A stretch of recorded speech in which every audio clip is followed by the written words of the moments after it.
সংস্কারকে তিনি সেদিন কাজ শুরু করেছিলেন। বন্ধুগণ, শহীদ প্রেসিডেন্ট জিয়াউর রহমান নতুন এক বাংলাদেশের সূচনা করেছিলেন। সংস্কারের কথা আজকে বলা হয়, সেই সংস্কার তো শহীদ প্রেসিডেন্ট জিয়াউর রহমান করেছিলেন। তিনি সেদিন ১-২ বাক্সা থেকে অধীন গণতন্ত্র করেছিলেন। তারপরে দেশের বেগম খালেদা জিয়া তিনি প্রেসিডেন্সিয়াল ফর্ম অফ গভর্নমেন্ট থেকে পার্লামেন্টারি ফর্ম অফ গভর্নমেন্টে নিয়ে এসেছিলেন। আজকে আপনারা দেখেছেন যে সেই ফ্যাসিবাদী হাসিনার ১৫ বছরের দুঃশাসন থেকে মুক্তি পাওয়ার লক্ষ্যে তার যে অভ্যুত্থান ঘটে, সেই অভ্যুত্থানের পরে হাসিনা দেশ থেকে পালিয়ে যায়। তারপরে এই দেশের মানুষ আবার একটা নতুন বাংলাদেশ নির্মাণ করতে চায়।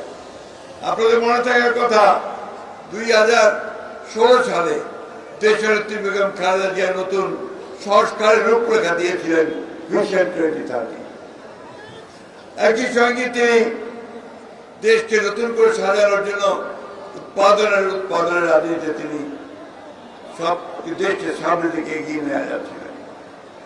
বন্ধুগণ, সেই দেশের আমাদের তরুণ নেতা, আমাদের বর্তমান আধুনিক গণতান্ত্রিক আন্দোলনের নেতা,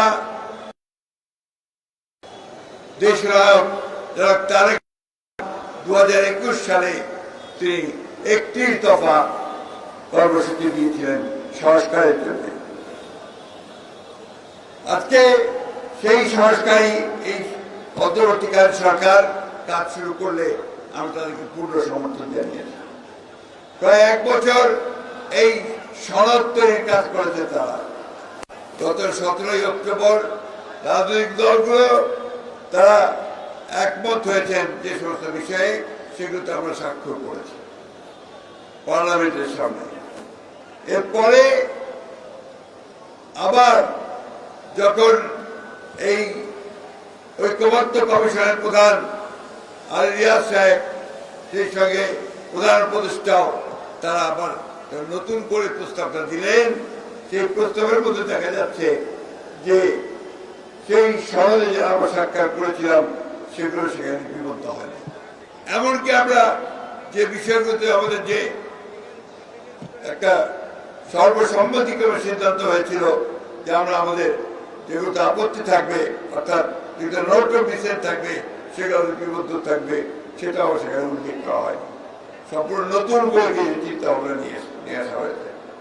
বন্ধুগণ, আমরা সেটা গ্রহণ করিনি, আমরা প্রেস কনফারেন্স করে দিয়ে সেটা বলেছি। পরবর্তীকালে আমরা দেখলাম যে হঠাৎ করেই উপদেষ্টা কাউন্সিলের একজন সদস্য তিনি প্রেস কনফারেন্স করে বললেন যে তাদের উপদেষ্টা কাউন্সিলের সিদ্ধান্ত হয়েছে যে 7 দিন সময় দেওয়া হবে রাজনৈতিক দলগুলোকে, তারা নিজেদের মধ্যে আলোচনা করে সিদ্ধান্ত গ্রহণ করবে। তাহলে এতদিন ধরে 7 মাস ধরে যে আমরা সনদে স্বাক্ষর করবার জন্য ঐক্যবদ্ধ কমিশনে বসলেন, সমস্ত সংস্কারের প্রস্তাবগুলোকে আলাপ আলোচনা করলেন, আমাদের প্রতিনিধি থাকলো, সব দলগুলোর প্রতিনিধি থাকলো, তাহলে সেটা কি মানে হলো? অসংখ্য টাকা খরচ করে আপনারা সেটা যেটা করলেন, সেটা রাজনৈতিক দলগুলোর কোনোই কিন্তু সমাধান হয়নি। আজকে একটা রাজনৈতিক দল তারা কয়েকটা একটা জোট বানিয়েছে, জোট বানিয়ে চাপ সৃষ্টি করছে বিভিন্ন ভাবে যে নির্বাচনের আগেই গণভোট হতে হবে। কেন নির্বাচনের আগে গণভোট হতে হবে? আমরা বলেছি যে আমরা গণভোট মানছি, সেই গণভোট নির্বাচনের দিনই হতে হবে। কারণ দুটো ভোট করতে গেলে অনেক টাকা খরচ হবে, তাছাড়া মূল যে নির্বাচন, জাতীয় সংসদ নির্বাচন, সেই নির্বাচনের ধারাটা ক্ষুণ্ণ হয়ে যাবে। আজকে দুর্ভাগ্য আমাদের, আজকে অন্তর্বর্তীকালীন সরকার, যাকে আমরা সম্পূর্ণ সমর্থন দিয়েছি, তারা আজকে নিজেরাই আজকে একটা অবস্থা তৈরি করছে যাতে করে নির্বাচন ব্যাহত হয়। ওই রাজনৈতিক দলগুলো যে কয়েকটা এই গণভোটের জন্য চাপ দিচ্ছে, তারাও আজকে পরিষ্কার ভাবে বলতে চাই যে নির্বাচনকে বানচাল করবার ষড়যন্ত্র করছে।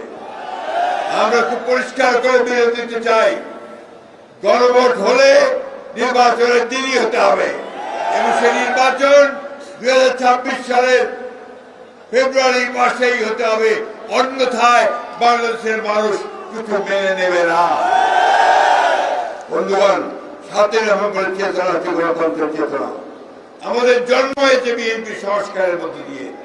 আমাদের নেতা জনাব প্রেসিডেন্ট জিয়াউর রহমান বীরুত্তম তিনি সংস্কারের সূচনা করেছেন।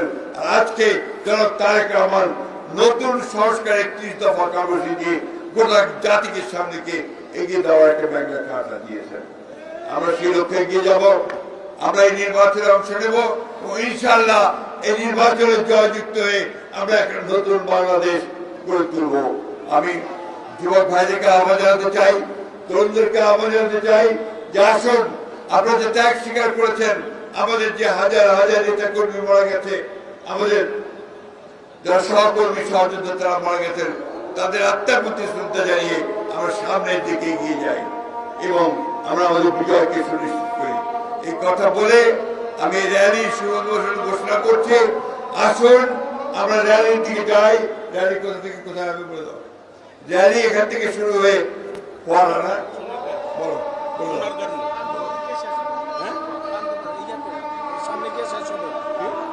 এখান থেকে শুরু হয় মালিবাগ হয়ে কাকরাইল হয়ে মালিবাগ হয়ে মগবাজার হয়ে বাংলা মোটরে ইয়েতে শেষ হবে, যে সোনারগাঁও হোটেলের সামনে। প্রিয় ভাইরা, আমাদের র্যালি মগবাজার হয়ে বাংলা মোটর হয়ে সোনারগাঁও যে মোড়টি আছে ওই মোড়ে গিয়ে আমাদের র্যালি হোটেলের সামনে যে ফোয়ারাটা আছে ওইখানে গিয়ে শেষ হবে। সকলকে র্যালিতে অংশগ্রহণ করার জন্য আহ্বান জানাচ্ছি। আমাদের এই র্যালিতে মিছিল নিয়ে এসেছেন আমাদের সাইফুল আলম নীরব, জাতীয়তাবাদী যুব দলের সাবেক সভাপতি। সময়ের অভাবে মাননীয় চেয়ারপারসনের উপদেষ্টা